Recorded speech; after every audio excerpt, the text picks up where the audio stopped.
मैं देश नहीं रुकने दूंगा। मैं देश नहीं झुकने दूंगा।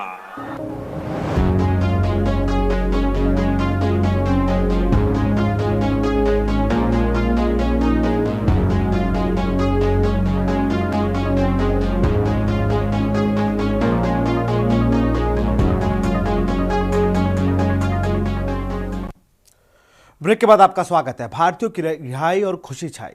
कतर की एक जेल में बंद 8 पूर्व भारतीय नौसैनिकों को रिहा कर दिया गया है, जिनमें से 7 भारत लौट आए हैं। सभी 8 भारतीय कतर में जासूसी के आरोप में उम्र कैद की सजा काट रहे थे।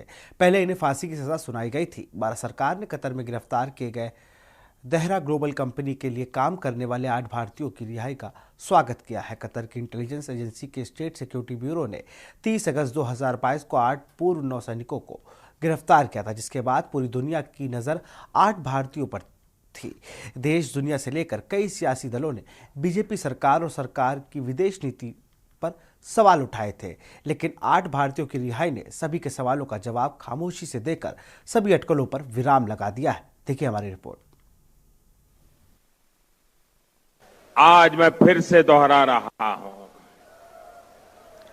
सौगंध मुझे इस मिट्टी की,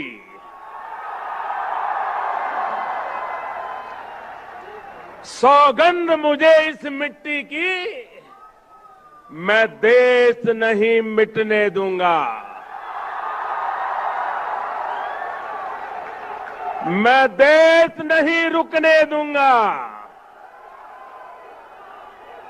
मैं देश नहीं झुकने दूंगा।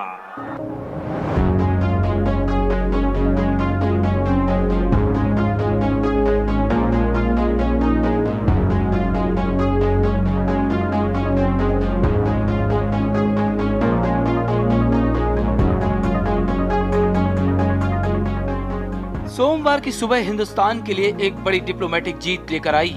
पूरी दुनिया की नजर कतर में बंद भारतीय नौसेना के 8 पूर्व कर्मियों पर थी, जिन्हें कुछ दिनों पहले कतर की कोर्ट ने सजाए मौत की सजा सुनाई थी। लेकिन भारत की कूटनीति और भारत की बढ़ती ताकत और प्रधानमंत्री नरेंद्र मोदी की विदेश नीति ने वो भी संभव कर दिखाया, जिसे पूरी दुनिया नामुमकिन बता रही थी। सोमवार की सुबह कतर ने भारतीय नौसेना के 8 पूर्व नौसैनिकों को रिहा कर दिया। इन लोगों को कथित जासूसी के मामले में मौत की सजा सुनाई गई थी, जिसे बाद में भारत के हस्तक्षेप के बाद जेल में बदल दिया गया था। पीएम मोदी ने यूएई में कतर के अमीर से मुलाकात की थी। माना जा रहा था कि पीएम मोदी की मुलाकात का ही असर है कि सभी 8 लोगों को रिहा कर दिया जाएगा, जिसकी बानगी सोमवार को दिल्ली में दिखाई दी। भारत लौटे ये अधिकारी भी इस बात को मान रहे हैं और खुद भारत सरकार के साथ प्रधानमंत्री नरेंद्र मोदी की तारीफ कर रहे हैं। भारत लौटे नेवी के अफसरों ने कहा कि पीएम मोदी के हस्तक्षेप के बिना यह संभव नहीं था। उन्होंने भारत सरकार के अथक प्रयासों की सराहना की। इंडिया पहुंच गए हम सेफ एंड साउंड और definitely honourable prime minister Shri Modi को धन्यवाद करना चाहेंगे कि उनके पर्सनल इंटरवेंशन से ये पॉसिबल हुआ और गवर्नमेंट ऑफ कतार के हिज एक्सेलेंसी द अमीर को कि उन्होंने ये होने दिया।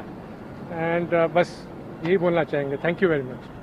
Without the intervention of Prime Minister Modi, it wouldn't be. आज हम आपके सामने खड़े नहीं हो रहे होते अगर इंटरवेंशन नहीं होता at that level, highest level. And specially government of India, उनके अथक प्रयास से कि वो कंसिस्टेंटली लगे रहे and we are there in front of you. Qatar में मौत की सजा का सामना कर 8 में से 7 भारतीय सोमवार को वतन वापस लौट आए। उनकी रिहाई पीएम मोदी के नेतृत्व में गहन बातचीत का प्रतीक है। भारत लौटने के बाद इन लोगों ने बिना संकोच अपनी खुशी जाहिर की।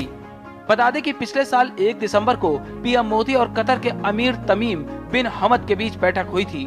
माना जा रहा है कि इस मीटिंग ने ही 8 भारतीयों की रिहाई का रास्ता साफ कर दिया था। इनकी रिहाई के लिए आधिकारिक और बैक चैनल दोनों से ही बातचीत का इस्तेमाल किया गया था। 8 भारतीयों की मौत की सजा ने पूरे देश को हिलाकर रख दिया था। राजनयिक प्रयासों और कानूनी सहायता के बाद इनकी मौत की सजा को कम करते हुए जेल में बदल दिया गया था। चलिए अब आपको बताते हैं कि मामले में कब क्या हुआ। अगस्त 2022, 8 भारतीय नागरिकों को अज्ञात कारणों से गिरफ्तार कर जेल में डाला गया। अक्टूबर 2022, दोहा में भारतीय राजदूत और मिशन के उप प्रमुख ने नौसेना के दिग्गजों से मुलाकात की। मार्च 2023, 1 मार्च को इन सभी पूर्व नौसैनिकों की जमानत याचिका कतर की कोर्ट से खारिज हो गई। मई 2023 मई में अल धारा ग्लोबल ने दोहा में अपना परिचालन बंद कर दिया। अगस्त 2023 8 भारतीय नागरिकों को एकांत कारावास से जेल वार्ड में ले जाया गया। अक्टूबर 2023 8 भारतीयों को 26 अक्टूबर को कतर की कोर्ट ने मौत की सजा सुनाई।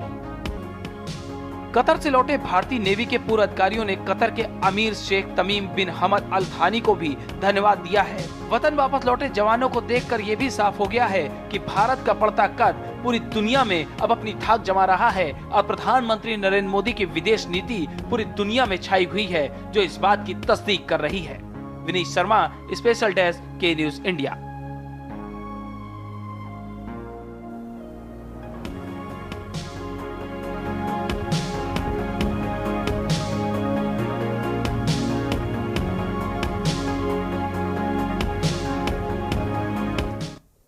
फिलहाल स्पेशल रिपोर्ट में इतना ही। देख रहे हैं के न्यूज इंडिया। नमस्कार।